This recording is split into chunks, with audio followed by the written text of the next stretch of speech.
আসসালামু আলাইকুম ওয়া রাহমাতুল্লাহি ওয়া বারাকাতুহু। আমি একটা কিতাবের মধ্যে একটা উদাহরণ পেয়েছি। লেখক উদাহরণটা দিয়েছেন এইভাবে যে একজন নববধূ তার বিয়ে অনুষ্ঠিত হবে। এখন তাকে খুব সুন্দর করে সাজানো হয়েছে। তার চুল, তার মেকআপ, তার শাড়ি, তার গয়নাগাটি সবই অপরূপ। তো তাকে দেখে সমস্ত নারীরা বলতেছে, কেউ বলতেছে অনেক সুন্দর চুল তোমার, কেউ বলতেছে তোমার ভ্রুগুলি অনেক সুন্দর, চোখ অনেক সুন্দর, এইভাবে তোমার, কেউ বলতেছে তোমার অলংকার খুবই দারুণ চমৎকার হয়েছে, কেউ বলতেছে তোমার শাড়িটা খুবই সুন্দর। তো এইভাবে তার অনেক প্রশংসা করা হলো।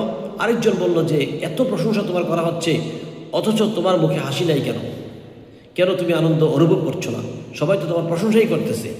তখন সে বলল, তোমাদের প্রশংসা আমার কিছু যায় আসে না। আমি আজকের পরে যার ঘরে যাব, সে যদি আমার প্রশংসা করে, সে যদি আমাকে ভালো বলে, তাহলেই আমার জীবন ধন্য হবে। অন্যদের প্রশংসা আমার কোনো কাজে আসবে না। তো লেখক এখানে এই উদাহরণটা দিয়ে তিনি লাস্টে বলেছেন যে আমরা যে নামাজ পড়ি, রোজা রাখি, দান করি, তাসবিহ তাহলিল পড়ি, ইস্তেগফার পড়ি, যত ইবাদত করি না কেন, মানুষ যদি এগুলির প্রশংসা করে, কোনো লাভ নাই, কোনো কাজে আসবে না।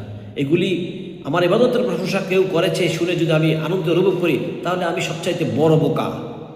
আমার ইবাদত বন্দেগী, আমার রুকু সিজদা, আমার নামাজ, আমার সমস্ত আমল আখলাক, আমার চরিত্র, এই সব কিছুর প্রশংসা যদি আল্লাহ করেন, তাহলে আমি এর একটা সুন্দর রেজাল্ট পাবো। তাহলে আমি পরকালে সুখী সমৃদ্ধময় জীবন লাভ করতে পারবো। অতএব আমার ইবাদতের উদ্দেশ্য এটাই হবে আল্লাহ রাব্বুল আলামিনের সন্তুষ্টি। এই জন্য আল্লাহ পাক বলেছেন, কুল ইন্না সলাতি ওয়া নুসুকি ওয়া মাহইয়ায়া ওয়া মামাতি লিল্লাহি রাব্বিল আলামিন। বলো, আমার নামাজ, আমার রোজা, আমার কোরবানি, আমার ইবাদত বন্দেগী, আমার জীবন, আমার মরণ, সব কিছুই মহান আল্লাহ রাব্বুল আলামিনের সন্তুষ্টির জন্য। তো আল্লাহ রাব্বুল আলামিন তার ইবাদত, তার গোলামি, সমস্ত ভালো কাজগুলি ওনার সন্তুষ্টির জন্য আমাদের সবাইকে করার তৌফিক দান করুন। দুনিয়ার কোনো প্রশংসা বা লাভের জন্য নয়। আল্লাহ পাক আমাদের হেদায়েত নসিব করুন, আমিন। সবাই ভালো থাকবেন, সুস্থ থাকবেন। সবাইকে ধন্যবাদ। আসসালামু আলাইকুম ওয়া রাহমাতুল্লাহি ওয়া বারাকাতুহু।